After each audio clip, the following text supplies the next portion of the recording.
The question that we are asked all the time is now a good time to buy a house? But truthfully, there's a better question to ask that could either save you or make you thousands and thousands of dollars. But before we jump into that, if you haven't signed up for our Sweet Mortgage Deal alerts, go on over to sweetmortgagedeals.com, scroll down a little bit, and you'll see a little pop up that you can put your email address and your name in. And what you'll be signing up for is Sweet Mortgage Deal alerts.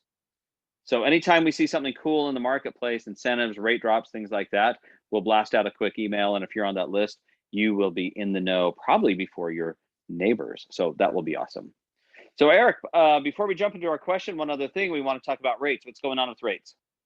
Yeah, so you all heard about the huge run up that happened, shocked everybody. The great thing is it's kind of come back down quite a bit, actually. In fact, let me grab today's 30-year fixed interest rate is 4.999. So we're back in the fours and with an APR of 5.158%.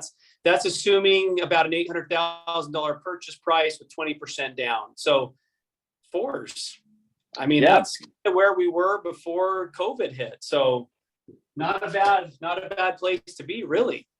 Yeah, if we slice out those couple of years of COVID and sew the two ends together, you wouldn't see much of a blip in rates, really. Yeah, exactly. So we're trying to get the word out because it's a great time to lock that in.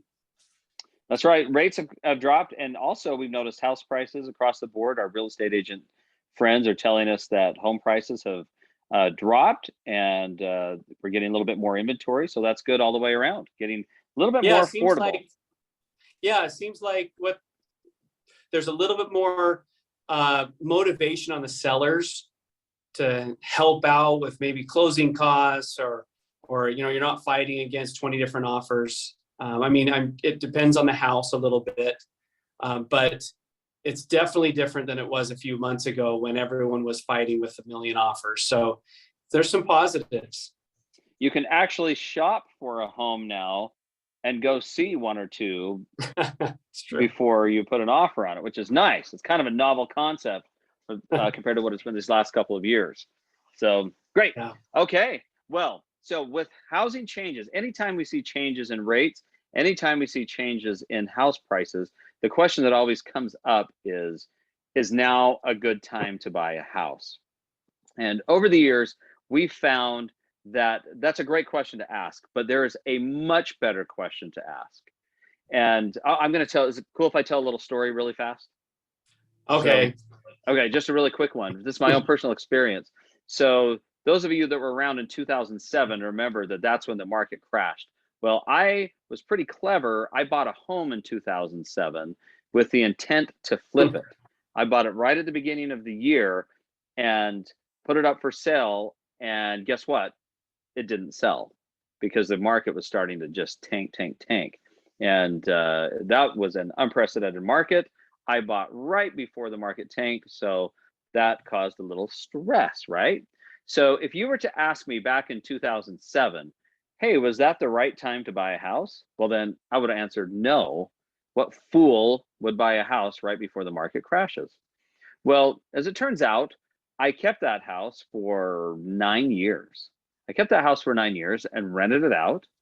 I got a lot of tax benefit from that. A lot of cool things happened by renting it out. And when I sold it in 2016, I actually made over $50,000. So that's pretty cool. And to be honest with you, my wife and I have talked a lot that if we would have actually held on to it until 2022, we would have made a heck of a lot more than $20,000 or $50,000. So anyway, so here's the thing. If you were to ask or to find somebody that said, hey, I bought 10 homes in 2007 and I held on to them all the way to 2022, you'd be talking to somebody that was very wealthy. Yeah. So, and they would answer, yeah, I bought a home at the right time.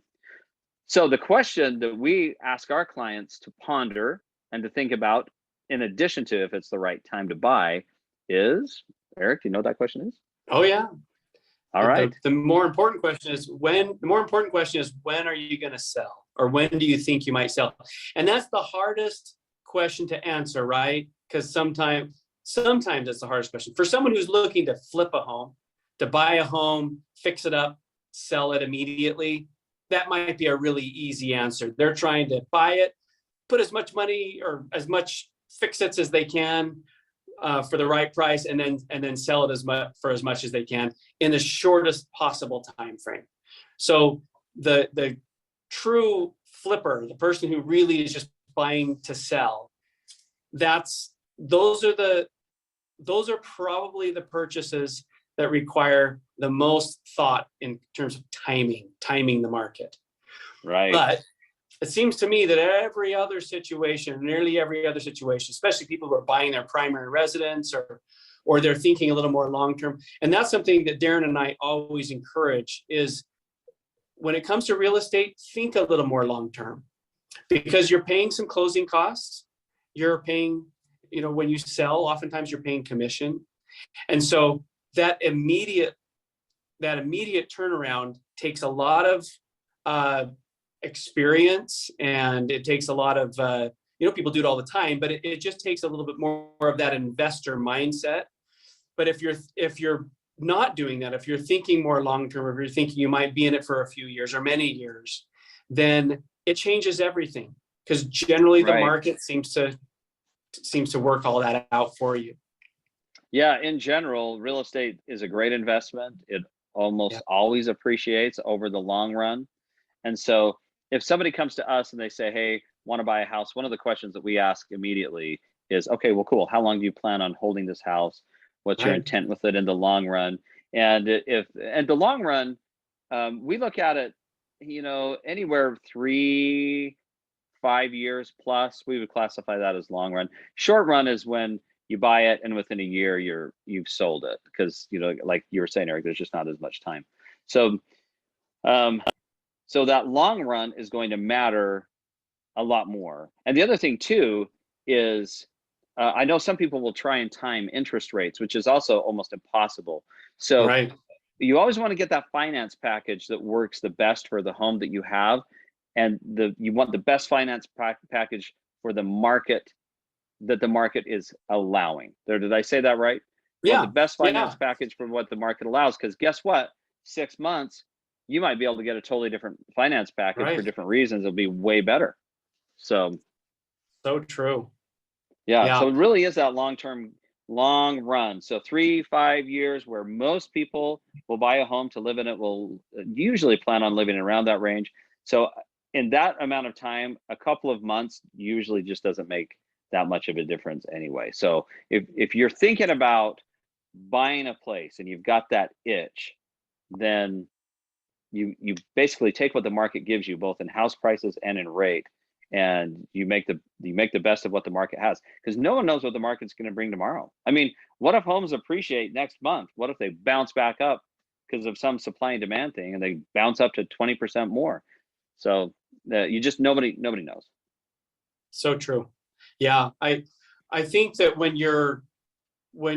I'm thinking of people that we're working with right now, and especially some of these first-time home buyers coming out of college or getting their first full-time job, and a lot of those, they're just not thinking, for good or for bad, I guess, they're not thinking about the market. They're thinking about, I want a home.